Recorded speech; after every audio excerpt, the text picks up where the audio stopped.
This video is brought to you by Dashlane. Go to dashlane.com/polyphonic to start a 30-day free trial today. In the mid-1950s, jazz was exploding in popularity in the United States and pushing new experimental boundaries. But much of the world was unaware of this. You see, jazz was, for the most part, banned under the Soviet Union. Jazz was a transgressive music that represented freedom of expression in its purest form. And so the US State Department decided to weaponize this new jazz movement as part of their propaganda machine. They put together a program called Jazz Ambassadors, which would tour behind the Iron Curtain, sending some of America's brightest stars to the Middle East and Eastern Europe. One such star was Dave Brubeck, who went on a Jazz Ambassadors tour in 1958. And though we would criticize many aspects of the tour in the years to come, it was also an eye-opening experience for Brubeck. While on tour, he was exposed to all kinds of new folk musics that gave him new perspectives on his own songwriting. And when he returned home, Brubeck applied these lessons to his next album. The result was the biggest hit of his entire career, and an album that changed the way we think of jazz. That album was called Time Out. Let's take a closer look.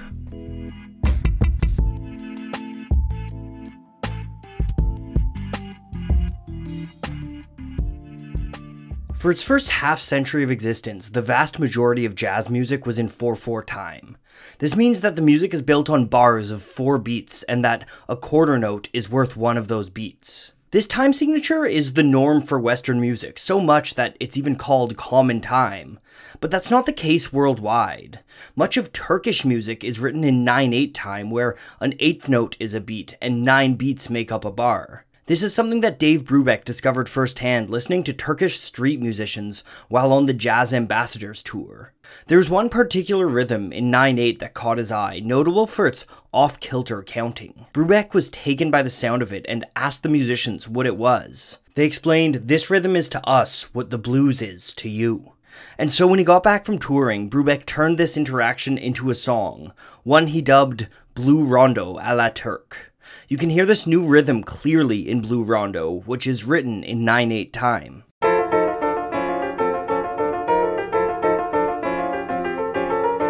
Now, 9/8 time is typically counted in groups of 3, with the stress on the first beat of each of these groups. 1, 2, 3, 1, 2, 3, 1, 2, 3. The Turkish rhythm was different though. It mixed groupings of 2 alongside one grouping of 3, and you can hear this rhythm clearly in Blue Rondo. After 3 measures of this, we get 1 with the more familiar 1, 2, 3, 1, 2, 3, 1, 2, 3 count. This all gives the song a kind of frantic, unfamiliar energy that pulls the listener in, and makes it all that much more jarring when Brubeck and company cut back to the more familiar 4/4 for the solos. Brubeck didn't just explore time signatures on one song though. He knew there was ample ground to be explored in different timings, ground that jazz had barely touched upon. And so he set out to create an entire album with novel time signatures as the guiding concept. Blue Rondo proved to be the perfect opening track for that album. It caught the ear with its strange use of time, but had enough familiarity and groove to be casual listening in living rooms across America. This was an important part of Time Out. It was simultaneously experimental and commercial. Brubeck struck the difficult balance of pushing an album's technicality without alienating audiences. The opening of Strange Meadowlark accomplishes this with free playing, not distinctly in one time signature or another.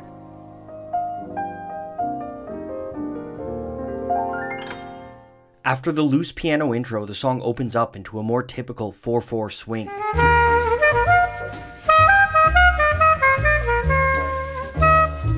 3 to Get Ready alternates between 2 familiar time signatures for Western audiences, 3/4 and 4/4.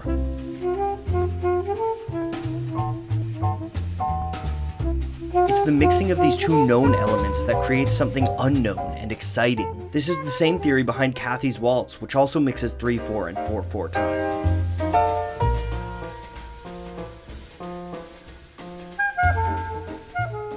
And then there's a pair of songs in 6/4. Pick Up Sticks is done more straight, but Everybody's Jumpin' is played in a very strange, loose 6/4 time.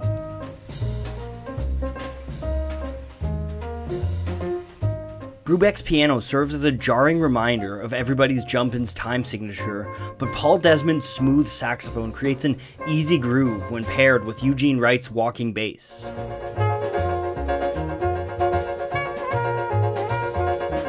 And of course, you can't talk about Time Out without mentioning Brubeck's drummer, Joe Morello. If you're going to be experimenting with time signatures, you need to start from the drums and build out. After all, it's the drummer that's responsible for keeping time. Luckily for Brubeck, Morello was plenty familiar with odd time signatures. Growing up as a violinist, Morello had familiarized himself with the shifting time signatures of classical music. He brought that to his playing and would often experiment with finding grooves in uncommon rhythmic phrases. If we return to Blue Rondo, you can hear this perfectly. Listen to the way that Morello's cymbal work in particular carries the song's atypical time signature.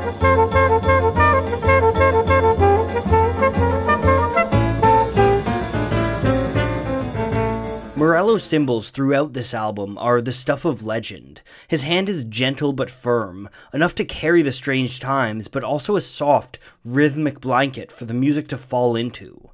At the same time though, Morello can lay down a drum solo like few others. Everybody's Jumpin' features his drums at work, colorful snares and gentle tom work paint a melodic picture.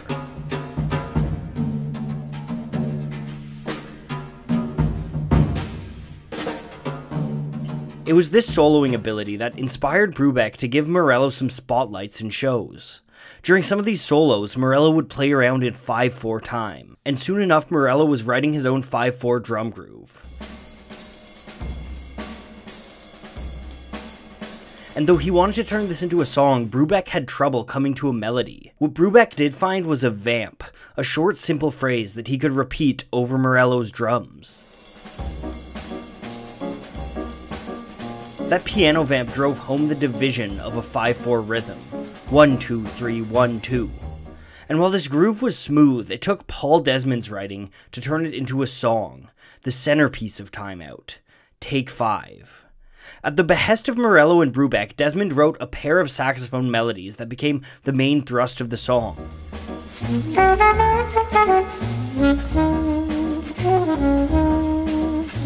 The saxophone line is smooth and approachable, novel yet familiar. It almost makes you forget that you're playing in 5/4 time.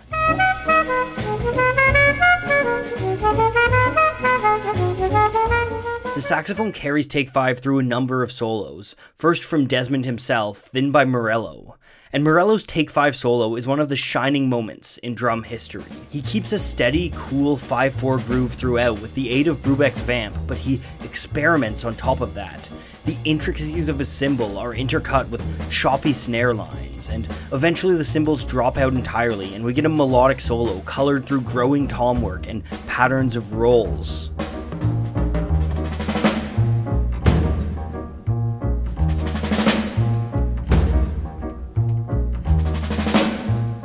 When it came to the recording of Take 5, Brubeck and his quartet laid it down in just 2 takes. When they finished, they thought the song might end up being a throwaway. They were wrong. Take 5 was the most memorable song of Time Out for most, and to this day it remains one of the most iconic jazz songs of all time. It helped the record climb to number 2 on Billboard's pop charts in 1961, and it's a big reason that Time Out became the first jazz record to sell over 1 million copies. Time Out was born out of broadening horizons. It was Brubeck's travels that inspired it, but his ability to keep a piece of home with him that let it flourish. And its fearless experimentation marked a shift in jazz music. Brubeck blew open the door to new time signatures, and jazz would thrive and evolve in this territory, getting more experimental, more ambitious. But at the same time, Brubeck managed to create a jazz album that delivered jazz into living rooms around the world and made it an approachable genre. The result is one of the greatest jazz albums ever made, and an album that, to this day, stands the test of time. What might not stand the test of time is that password you came up with in high school. You know, the one you're using for all of your social media accounts?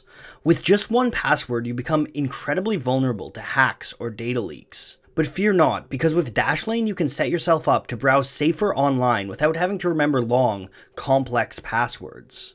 Dashlane is a password manager that'll generate and store strong passwords for you and improve your online security. All of your password data is encrypted and stored entirely on your personal device, so as long as you can remember one password, your information will be safe. I got my own Dashlane account set up last week and I'm honestly loving it. It's a really easy way to feel more secure online.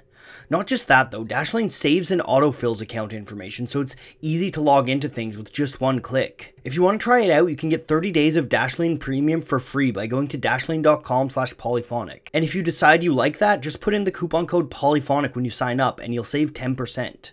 That'll give you peace of mind with your browsing and more. Dashlane also has a built-in VPN that allows you to browse safely on unsecure networks, and they also offer services that alert you if any of your information has been leaked online. When your entire life is digital, you really can't be too safe with it, and Dashlane will give you the peace of mind you need.